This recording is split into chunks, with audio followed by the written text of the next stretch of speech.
कि ये चुनाव देश के भविष्य का चुनाव है, न केवल देश के भविष्य का चुनाव है बल्कि आने वाली पीढ़ी के भविष्य का चुनाव है। ये चुनाव लोकतंत्र को बचाने का है। ये चुनाव बाबा साहब भीमराव अम्बेडकर जी के संविधान को बचाने का चुनाव है। ये वही संविधान है जो हमें आपको अधिकार दिलाता है। ये वही संविधान है जो हमें सम्मान दिलाता है। ये संविधान हमारी संजीवनी है। इस संविधान को खत्म करने के लिए और हमारे आपके एक वोट के अधिकार को भी छीनने के लिए ये भारतीय जनता पार्टी के लोग साजिश कर रहे हैं कि संविधान बदल देंगे। जो लोग संविधान बदलने को निकले हैं, इस बार जनता उनको बदल देगी। वो संविधान बदलने लायक नहीं बचेंगे। उपस्थित महान दल और समाजवादी पार्टी के सभी वरिष्ठ और कनिष्ठ पदाधिकारियों का, सांसदों का, सभी का धन्यवाद देता हूं। और इस चिलचिलाते धूप में, इस खेती भरे मौसम में, जब किसानों के पास समय नहीं होता, पूरा समय निकालकर इस समाजवादी पार्टी और महान दल की रैली को मजबूत करने आए सभी पिता तुल्य बुजुर्ग, युवा साथी, नन्हे मुन्ने बच्चों, आप सभी का आभार। थोड़े शब्द में अपनी बात रखना चाहूंगा। साथियों, आज मौका आ गया है। उत्तर प्रदेश में 10 साल पहले इसी उत्तर प्रदेश में आपने भाजपा को जिताकर भेजा था और सबसे ज्यादा अगर भाजपा को जिताने में योगदान रहा है तो वो इसी संभल की, इसी मुरादाबाद की और इसी उत्तर प्रदेश की धरती में सबसे ज्यादा किसी ने वोट दिया था तो मौर्य साहब कुशवाहा भाई ने वोट दिया था। दलितों ने वोट देकर भाजपा को जिताया था। लेकिन साथियों, दुर्भाग्य की बात यह संक्षेप में रखूंगा, दुर्भाग्य की बात है कि ज्यादा अत्याचार अन्याय दलित पिछड़ों पर हो रहा है। मौका आ गया है कि आप लोग बदला लीजिए और समाजवादी पार्टी गठबंधन के महामंडल के प्रत्याशी को, समाजवादी प्रत्याशी को जिताइए। एक नारे के साथ अपनी बात खत्म करना चाहता हूँ। महामंडल समाजवादी पार्टी जिंदाबाद। बहुत बहुत धन्यवाद। बहुत बहुत आप हमारे बीच में युवा दलों की धड़कन समझ जाओ। कांग्रेस के जिला अध्यक्ष एक मिनट के लिए आ जाए। शर्मा जी, विजय भाई जल्दी से, माननीय विजय भाई शर्मा जी। अखिलेश यादव, माननीय मुख्य अतिथि अखिलेश यादव जी और सम्मानित मंच, मैं अपनी कांग्रेस पार्टी और गठबंधन की ओर से हम आपको विश्वास दिलाते हैं कि संभल लोकसभा इतिहास रचने जा रही है। और यहाँ ही नहीं, पूरे हिंदुस्तान में जो 2 चरण बीते हैं उनसे ये भी क्लियर हो गया है कि सामने जो भाजपा 400 पार का नारा लगाती थी, अब उसका नारा उनकी जुबानों से गायब होता दिखाई दे रहा है। और संभल की जो 7 मई को चुनाव होगा उसका वोट ऑफ परसेंट भी आपको दिखाई देगा और लगातार 4 जून को यहाँ का एक इतिहास दिखाई देगा। मैं अपनी बात समाप्त करते हुए जय हिंद, जय भारत, जय कांग्रेस, जय गठबंधन। दिल को संभाल लो मेरे भाइयों, दोस्तों, बुजुर्गों। अब युवा दिलों की धड़कन, हम सबके महबूब, हमारे बड़े, हमारे राष्ट्रीय अध्यक्ष यहाँ आने वाले हैं। मैं अपने इन शेरों के साथ माननीय राष्ट्रीय अध्यक्ष जी को बुलाने से पहले ये कहूंगा, भाइयों, दोस्तों है, और ये सब तुम्हारा कर्म है आपका कि बात आपका बनी हुई है। अखिलेश यादव, अखिलेश यादव, नेताजी अमर रहे, मुलायम सिंह यादव नेताजी, अखिलेश यादव। पार्टी और इंडिया गठबंधन के तमाम साथियों के लिए आप लोगों से निवेदन करते आ रहे हैं, यहां जहां गए हैं और जिस तरह का माहौल नजर आ रहा है, इस बार तो जहां पहले चरण से जो पश्चिम से हवा चली उसने भारतीय जनता पार्टी को पलटने का काम किया, उनकी सरकार के खिलाफ मतदान किया है जनता ने। दूसरे चरण में भी हमें और आपको वही देखने को मिला। लोग भारतीय जनता पार्टी को स्वीकार नहीं कर रहे हैं और अब आप लोगों की बारी है तीसरे चरण के चुनाव के लोगों की। ये तीसरा चरण बहुत ही महत्वपूर्ण तो है ही है, लेकिन इस हिस्से से शुरू होकर के हमारे घर तक चुनाव है। आपको याद होगा यहाँ नेताजी भी रह चुके हैं लोकसभा के सांसद, आप लोगों ने उनको भी जिताया था। तो यहाँ की लोकसभा से लेकर के मैनपुरी की लोकसभा तक वोट पड़ने जा रहा है और इस चरण में मैं कह सकता हूं कि भारतीय जनता पार्टी का किसी भी लोकसभा में खाता नहीं खुलने वाला।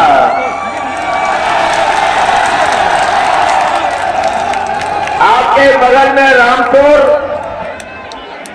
वो भी गठबंधन समाजवादी पार्टी जीत रही है।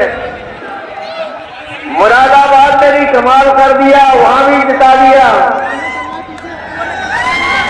अगर आस-पास सब लोग समय जीत रहे हो तो बताओ संभल के लोग पीछे छूट जाओगे क्या आप लोग? मैं संभल के लोगों से अपील करना चाहता हूं कि जो भारतीय जनता पार्टी की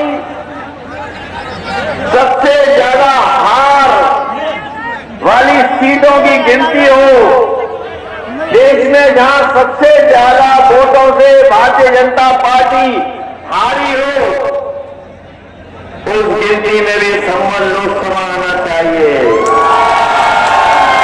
और इसलिए क्योंकि ये जहां श्रद्धांजलि देने का भी चुनाव है, ये चुनाव विशेष परिस्थिति में हो रहा है। आप में से बहुत सारे साथियों को पता होगा कि हम लोगों ने टिकट यहां से बहुत ही लोकप्रिय और आपके बीच के नेता शफीकुर रहमान बख्श साहब को सबसे पहले दे दी थी, लेकिन किन परिस्थितियों की वजह से हमारे बीच नहीं रहे। इसलिए जहां ये श्रद्धांजलि देने का चुनाव है, वहीं जिंदा दिल यादों का भी चुनाव है। एक ऐसे इंसान को हम लोगों ने खोया जो बिल्कुल दिल दिमाग से बिल्कुल साफ थे और अपने लोगों की बात और हक और अधिकार के लिए हमेशा खड़े रहते थे। इसलिए उनको याद कर करके, उनको श्रद्धांजलि देते हुए एक एक वोट हमारे समाजवादी पार्टी और गठबंधन के जियाउर रहमान को ऐतिहासिक वोटों से जिताने का काम करना। ये जो बीजेपी वाले घूम भी रहे हैं, पहले इन्होंने 400 पार का नारा दिया, जैसे ही दूसरा चरण खत्म हुआ 400 पार का नारा भूल गए। ये जो 400 की गिनती है, जो लोग कंप्यूटर चलाते होंगे, कभी कभी फॉल्ट आता है तो उसमें भी लिख के 400 ही आता है। ये बीजेपी के लोगों को हवा का रुख नहीं पता था, इसलिए 400 पार कह रहे थे। जब उन्होंने जनता की भावना देखी, सुनी, समझी कि जनता 400 पार नहीं, इस बार जनता 400 सीटें हराने जा रही है, भारतीय जनता पार्टी अपना नारा भूल गए। हमारे किसान नेता, किसान भाई बैठे हैं यहाँ पर। इन किसान भाइयों को भारतीय जनता पार्टी ने भरोसा दिलाया था कि सरकार बनेगी तो किसानों की आय दोगुनी हो जाएगी, उनकी हर फसल का मुनाफा सरकार देने का काम करेगी। यहाँ किसान भाई मौजूद होंगे। बताओ, लगातार 10 साल सरकार दिल्ली में रही, उत्तर प्रदेश में 7 साल से सरकार में है, हमारे किसी भी किसान भाई को उसकी फसल की पैदावार की सही कीमत भी अगर सरकार ने दिलाई हो तो बता दो। हमारा किसान मेहनत कर रहा है, गरीब खेतों में मेहनत कर रहा है, अपनी लागत लगा रहा है, न केवल इनका धोखा दिया है बल्कि लगातार महंगाई बढ़ा करके हमारे किसानों की लागत बढ़ा दी, डीजल पेट्रोल महंगा कर दिया, खाद की बोरी से खादी गाय कर दी, खाद महंगी, डीएपी महंगा, कीटनाशक दवाई महंगी, बिजली महंगी और सब लगातार इन्होंने महंगाई बढ़ा दी। हमारा किसान खुशहाल नहीं हुआ। ये लोग जो कहते हैं विकसित भारत बनेगा, हम अपने प्रधान जो आए होंगे वो जानते होंगे, अगर प्रधान भाई लोगों ने इनका सहयोग न किया होता तो इनकी विकसित यात्रा भी नहीं चल पाती।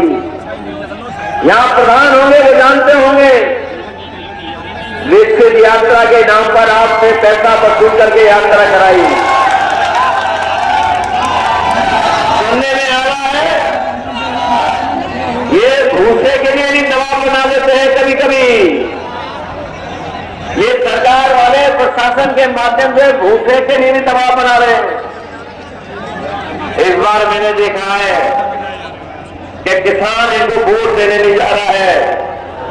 किसान इस बार और गरीब और गांव के रहने वाले लोग भारतीय जनता पार्टी का सफाया करने जा रहे हैं।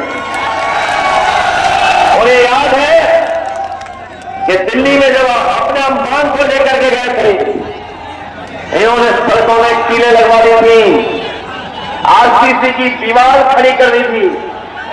ट्रैक्टर अगर किसान का जाता था तो ये प्रशासन के पुलिस को लगा करके डीजल नहीं भरने देते थे। लेकिन हमें खुशी है कि हमारे किसानों ने किसी की परवाह नहीं की। वो आंदोलन में गए, 1000 शहीद हो गए, पीछे नहीं हटे। सरकार को पीछे हटना पड़ा, तीनों काले कानून वापस लेने पड़े। जिन सरकारों ने काले कानून वापस लिए हैं, ये किसान भाई इस बार सरकार को बदलेंगे। और इंडिया गठबंधन, समाजवादी पार्टी और पीडीए परिवार ने मिलकर के तय किया है कि जब सरकार बनेगी तो अपने किसानों को कानूनी अधिकार एमएसपी का दिलाने का काम करेंगे। न केवल अपने किसानों को एमएसपी का अधिकार दिलाएंगे, वहीं अपने किसानों का जो भी कर्ज है वो भी माफ कराने का काम आने वाले समय में इंडिया गठबंधन की सरकार में होगा। और इसलिए कराने जा रहे हैं। इन बीजेपी वालों ने बड़े बड़े उद्योगपतियों का कर्ज माफ किया है। जो लोग पढ़े लिखे होंगे वो जानते होंगे, 16 लाख करोड़ के लगभग इन्होंने बड़े बड़े उद्योगपतियों का कर्ज माफ कर दिया। और जो कर्ज माफ किया उसमें इन्होंने ये तय किया था कि जो उद्योगपति हैं, बड़े लोग हैं, संपन्न लोग हैं, जिन्होंने 5 करोड़ से ज्यादा का कर्ज लिया, उनका कर्ज माफ होगा। इन्होंने लाखों रुपए कर्ज लेने वाले हमारे किसान का कर्ज माफ नहीं किया। इन्होंने तय किया कि जिन उद्योगपति, जिन कारखाने वालों ने 5 करोड़ से ज्यादा कर्ज लिया, उनका कर्ज माफ होगा। लेकिन हमारे किसान तो लाखों में कर्ज लेते हैं। अगर 16 लाख करोड़ ये माफ कर सकते हैं तो हमारे किसानों का जो लाखों का कर्जा है वो हम कर्ज माफ कराने का काम करेंगे अपने किसानों का। जिस समय किसान का कर्ज माफ होगा और हमारा किसान खुशहाल होगा, उसी दिन हमारा भारत विकसित भारत के रास्ते पर चलने लगेगा। बिना किसान के खुशहाल हुए विकसित भारत नहीं बन सकता है। जहां किसान दुखी है वहीं हमारे ये नौजवान जानते होंगे, जितने यहां पर सभा में आए हैं, इन नौजवानों का भविष्य भारतीय जनता पार्टी ने अंधकार में डाल दिया है। ये नौजवान नौकरी और रोजगार चाहते थे, इन्हें नौकरी और रोजगार नहीं दिया। बीजेपी की वो झूठी बात और वादे झूठे याद है नौजवानों को, जो बीजेपी ने कहा था कि 2 करोड़ साल में नौकरी देंगे। दिल्ली वालों ने अगर कहा कि 2 करोड़ नौकरी देंगे तो यूपी वालों ने सब परीक्षाओं के पेपर लीक करा दिए। बताओ, यूपी वाले जो बैठे हैं लखनऊ में, नौजवानों, सब पेपर लीक हो गए कि नहीं हो गए? जितनी परीक्षाएं हुई सब पेपर लीक हो गए। ये इस सरकार में पता नहीं कहां लीकेज है, सब कुछ लीक हो रहा है वहां पे, सब पेपर लीक हो गए। और मैं आप नौजवानों से और पत्रकार साथियों से वो गणित बता करके जा रहा हूं, कई सभाओं में और फिर कहता हूं कि बीजेपी की सरकार ने 60 लाख बच्चों का भविष्य, 60 लाख नौजवानों की उम्मीद पर पानी फेर दिया। और केवल अगर हम हिसाब लगाएं, 60 लाख नौजवान और उनके मां बाप का बोझ अगर हम 3 का गुणा कर दें 60 लाख में तो बनता है 1 करोड़ 80 लाख। और अगर 1 करोड़ 80 लाख का भाग दे देंगे 80 लोकसभाओं से तो हर लोकसभा में बीजेपी का 2,25,000 वोट कम हो गया। बताओ पत्रकार साथियों, गणित ठीक है कि नहीं ठीक है? अगर 2,25,000 वोट कम हो गया तो बताओ भरपाई कहां से करेंगे?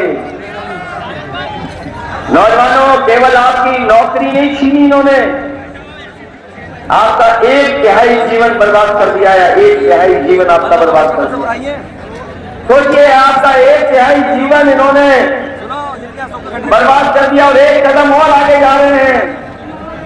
हमारा नौजवान तैयारी करता था फौज की भर्ती के लिए, दिन रात मेहनत करता था, दौड़ता था, दौड़ लगा करके ट्रेनिंग करता था। लेकिन देखिए आप फौज की भर्ती को क्या कर दिया, अग्निवीर की भर्ती। ये 4 साल की नौकरी कर दी। नौजवान अगर फौज में वर्दी पहन करके देश की रक्षा करने जाना चाहेगा तो 4 साल की नौकरी कर दी। हम अपने नौजवानों से कह करके जा रहे हैं, ये अग्निवीर वाली व्यवस्था हम लोग कभी स्वीकार नहीं कर सकते, क्योंकि अग्निवीर व्यवस्था में न पेंशन है, न सुविधाएं हैं, न ही आपका कोई सम्मान है, न कोई आपको विशेष लाभ देती है सरकार। इसलिए अग्निवीर कभी स्वीकार नहीं कर सकते हैं। हमने अपनी कई सभाओं में कहा कि हमारे ये खाकी वाले भाई लोग हैं, कभी कभी नाराज हो जाते हैं, डंडा दिखाने लगते हैं। अभी तो फौज की नौकरी 4 साल की हुई है, बीजेपी वाले दोबारा आ गए तो ये खाकी वाले जो पहने घूम रहे हैं इनकी भी 3 साल की नौकरी कर देंगे वो। बताओ, किसी को पता था कि फौज की नौकरी 4 साल की हो जाएगी? कहे ये सवाल पूछते पत्रकार साथी कि आप क्यों कह रहे हो कि इनकी खाकी वालों की 3 साल की नौकरी हो जाएगी? ये दूसरी वाली ड्रेस भी दिखाई दे रही, इनकी भी 3 साल की नौकरी हो जाएगी। मैंने कहा कि बताओ, अग्निवीर किसी को पता था क्या? किसी को पता नहीं था कि अग्निवीर व्यवस्था लागू हो जाएगी। 4 साल की नौकरी कर दी। बताओ, किसी को पता था कि नोटबंदी हो जाएगी? इसीलिए हो सकता है सरकार कोई भी फैसला ले ले, इसलिए सावधान रहिए। मतदान के साथ साथ आपको सावधान भी रहना पड़ेगा, क्योंकि जिन लोगों ने मन की बात की है उन्होंने कभी संविधान की बात नहीं की। जो मन की बात करते हैं वो संविधान की बात नहीं करते। हम लोग संविधान की बात कर करके संविधान को भी बचाना चाहते हैं। ये समुद्र मंथन की तरह कभी समुद्र मंथन हुआ था, ये समुद्र मंथन की तरह संविधान मंथन का चुनाव है। संविधान मंथन का चुनाव है। एक तरफ वो लोग हैं जो संविधान को हटाना चाहते हैं, संविधान को खत्म करना चाहते हैं, हम लोग वो लोग हैं, इंडिया गठबंधन समाजवादी लोग, जो संविधान की रक्षा करना चाहते हैं। बताओ आप लोग संविधान की रक्षा करना चाहते हो क्या नहीं चाहते? ये एक तरह बड़े बड़े होर्डिंग देखे आपने, अब होर्डिंग से एक इंजन गायब है। जो बड़े बड़े होर्डिंग लगे हैं उससे एक इंजन गायब है। और दिल्ली वाले जिनके लिए वोट मांग रहे हैं उनको वो भी होर्डिंग से गायब है। जो पार्टी पहले ही गायब कर दे और जब जनता वोट डालेगी तो जो अकेली फोटो होर्डिंग में दिख रही है वो भी गायब हो जाएगी। और आपको याद होगा कि समाजवादियों ने बहुत काम कर करके दिखाया था। समाजवादियों ने जब भी मौका मिला सरकार में रहने का, चाहे सड़क हो, पुल हो, बिजली का इंतजाम हो, हम तो जानते हैं कि आपके विधायक बहुत तेज तर्रार हैं, सबसे ज्यादा सब स्टेशन बनवाए होंगे। और न केवल यहाँ आसपास में सबसे ज्यादा सब स्टेशन बने, सड़कें बनी, अस्पताल का इंतजाम हुआ, इलाज का इंतजाम हुआ, एम्बुलेंस भी चलाई समाजवादियों ने। बीजेपी के लोगों ने एम्बुलेंस खराब कर दी। बताओ एम्बुलेंस खराब हो गई कि नहीं हो गई? ये 100 नंबर वाली गाड़ी पुलिस को दी थी जो फोन करने पर आपकी मदद के लिए पहुंच जाए। ये 100 नंबर का 112 कर दिया। और जब से सरकार ने नंबर बढ़ा दिया तो हमारी पुलिस को भी लग रहा है कि उन्हें भी वसूली बढ़ा देनी चाहिए। 100 से 112 हुआ और इन लोगों ने भी अपनी जो वसूली थी वो बढ़ा दी। और वसूली इतनी हुई है सरकार ने जिसकी हम आपको कल्पना नहीं कर सकते। बताओ इलेक्ट्रॉल बॉन्ड से वसूली की बीजेपी ने कि नहीं की? ये अखबार वाले, टीवी वाले दिखाएं ना दिखाएं, क्योंकि इनके साथ मुश्किल है। ये उसी का खाते हैं जिसका दाना उसका दाना। लेकिन इलेक्ट्रॉल बॉन्ड ने, जो इलेक्ट्रॉल बॉन्ड थे उसने बीजेपी का बॉन्ड बैंड बजा दिया। बॉन्ड ने बैंड बजा दिया कि नहीं बजा दिया? कभी कोई चंदा देता है इतना? कोई किसी से 1 करोड़ 1,000 करोड़ वसूल लिया, किसी से 600 करोड़ वसूल लिया, किसी से 500 करोड़ वसूल लिया। और जिसकी ये लोग वैक्सीन लगवा रहे थे, हमें आपको जिस कंपनी की हमें और आपको वैक्सीन लगवा रहे थे ये लोग, बताओ उससे भी पैसा वसूल लिया कि नहीं वसूल लिया? कम से कम हमने तो नहीं वैक्सीन लगवाई उनकी, हम बच गए उससे। लेकिन जो वसूली हुई है, ये जो वसूली हुई है उसी की वजह से ये महंगाई है। अगर कंपनियों से इतनी वसूली नहीं होती तो इतनी महंगाई बाजार में नहीं होती। ये जो इलेक्ट्रॉल बॉन्ड लिए इन्होंने, इलेक्ट्रॉल बॉन्ड लिए हैं, उससे भी इनकी महंगाई बढ़ी है। और पूरे देश का हिसाब किताब लगा लो आप, अगर पूरे देश का हिसाब किताब लगाओगे तो जितने भी भ्रष्टाचारी लोग हैं, जितने भी अपराधी हैं, सब भारतीय जनता पार्टी की गोदाम में चले गए हैं। ये भारतीय जनता पार्टी ने गोदाम बनवाई है, उसी में सब पहुंच गए हैं। इसलिए हम आपसे निवेदन अपील करने आए हैं कि ये चुनाव देश के भविष्य का चुनाव है, न केवल देश के भविष्य का चुनाव है बल्कि आने वाली पीढ़ी के भविष्य का चुनाव है। ये चुनाव लोकतंत्र को बचाने का है। ये चुनाव बाबा साहब भीमराव अम्बेडकर जी के संविधान को बचाने का चुनाव है। ये वही संविधान है जो हमें आपको अधिकार दिलाता है। ये वही संविधान है जो हमें सम्मान दिलाता है। ये संविधान हमारी संजीवनी है। इस संविधान को खत्म करने के लिए और हमारे आपके एक वोट के अधिकार को भी छीनने के लिए ये भारतीय जनता पार्टी के लोग साजिश कर रहे हैं कि संविधान बदल देंगे। जो लोग संविधान बदलने को निकले हैं, इस बार जनता उनको बदल देगी, वो संविधान बदलने लायक नहीं बचेंगे।